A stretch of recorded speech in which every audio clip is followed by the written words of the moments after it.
বন্দুকের নলে কি কন্ডম পরানো আছে? সেটা পরানো নেই, দিয়েছে।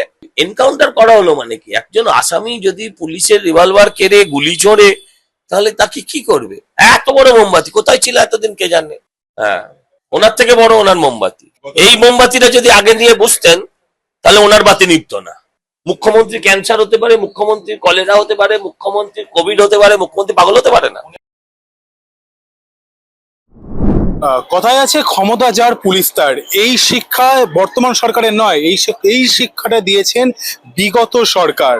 তো কার্যত এখন যে সরকার ক্ষমতায় নেই তার যে মিছিল হবে সেই মিছিলের সামনে ব্যারিকেডকে নিয়ে একাধিক মন্তব্য তৃণমূল কংগ্রেসের আইটি থেকে শুরু করে তৃণমূল কংগ্রেসের যে মন্ত্রী পদে যারা আছেন প্রত্যেকেই তারা বলেছেন যে এই যে মিছিল ছিল এই মিছিল কোনোভাবেই কালীঘাটের হাজরা মোড়ে আসার ঠিক আগেই ব্যারিকেড দিয়ে দেওয়া হয় এবং এই ব্যারিকেডকে ঘিরেই উঠছে হাজার প্রশ্ন যে যদি একটি বিরোধী দল মিছিল করতে যায় তার সামনে ব্যারিকেড কেন পড়বে?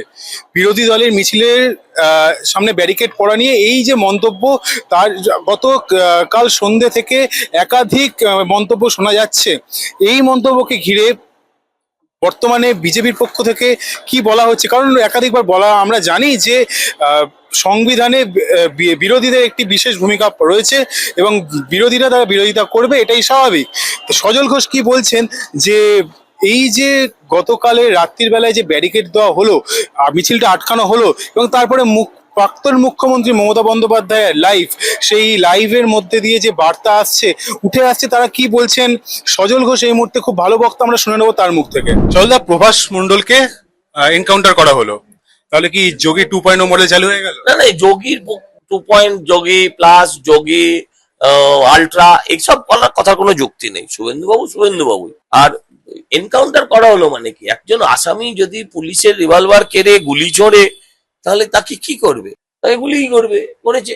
হ্যাঁ, এই অনেক কাল আগে সম্ভবত প্রমোদ দাশগুপ্ত বলেছিলেন বন্দুকের নলে কি কন্ডম পরানো আছে? সেটা পরানো নেই, দিয়েছে। এখন দেখুন, এখন উনি পথেই আছেন, পথেই বসে গেছেন। বলে না পথে বসলাম, তো আর কি করবে? এত বড় মোমবাতি কোথায় ছিল এতদিন কে জানে। হ্যাঁ, ওনার থেকে বড় ওনার মোমবাতি। এই মোমবাতিটা যদি আগে নিয়ে বুঝতেন তাহলে ওনার বাতি নিভতো না। তিনি বলছেন আমি গতকালের মিছিলে যাইনি, আমি গেলে 10 গুণ বেশি লোক হতো। আরো কোন মিছিলে? যে মিছিলটা হাজরা অব্দি আসার কথা ছিল। এটা কে বলেছে? মমতা বন্দ্যোপাধ্যায় নিজের লাইভে বলেছে 10 গুণ হতো। পাগলাম কথার উত্তর একটা পাগল দিতে পারবে, আমি কোথেকে দেবো? এটা কি বোকা বোকা কথা বলো। উনি তো প্রাক্তন মুখ্যমন্ত্রী। মুখ্যমন্ত্রী পাগল হতে পারে না? মুখ্যমন্ত্রী ক্যান্সার হতে পারে, মুখ্যমন্ত্রী কলেরা হতে পারে, মুখ্যমন্ত্রী কোভিড হতে পারে, মুখ্যমন্ত্রী পাগল হতে পারে না? উনি এটাও বলছেন বাংলাকে ললেস হয়ে পড়েছে। হ্যাঁ, আগে লফুল ছিল। তাহলে উনি প্রশাসনকে বলছেন গত 2 মাস ধরে যা হচ্ছে, গত 2 মাস ধরে দেখা যাচ্ছে না। তা ওনার সময় হয়নি। ওটাই বলছি, তাহলে 2 মাস ওনার সময় হয়নি। রেপ হওয়ার পর কোন মুখ্যমন্ত্রী বলেনি এটা সাজানো ঘটনা। রেপ হওয়ার পর হ্যাঁ, এই মমতা ব্যানার্জির লোকজনই তারা বলছিল সন্ধ্যা হয়ে গেল গো, চাঁদ উঠে গেল গো, এখনো খরচ হলো না। কখনো খরচ হয়নি। রেপড হয়েছিলেন তিনি সংখ্যালঘু। আমরা যদি এসব করতে চাই না, বাংলার মেয়ে, বাংলার মা, তার অন্য কোনো পরিচয় হয় না, কিন্তু রেপড হয়েছিলেন সংখ্যালঘু। অভিযুক্ত ছিলেন হিন্দু, পুলিশ রেয়াত করেনি। কামদুনির মতন শুধু ধর্মে মুসলমান হওয়ার জন্য অপরাধী, সে এখন বাড়িতে বসে ব্রেকফাস্ট হয়ে গেছে, এখন লাঞ্চের কথা ভাবছে, এটা সুযোগ পাইনি। ওরও ফাইল খোলা হবে। আমাদের মায়ের মতন হন, মায়ের মতো হয়ে ওকে 3 বছর জেল কাটিয়েছে। আমার বাবার কি? ওর মা, ওদের মাসি, ওদের পিসি, ওদের লোককে চড় মেরেছে। এফআইআর করুক, ব্যবস্থা হবে।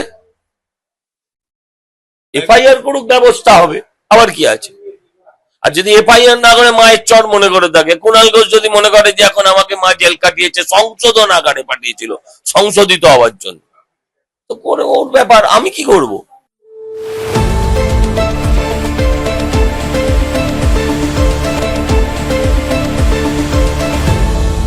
আপনারা দেখছেন এই বেলা বাংলা, শিরোনামে সবার আগে।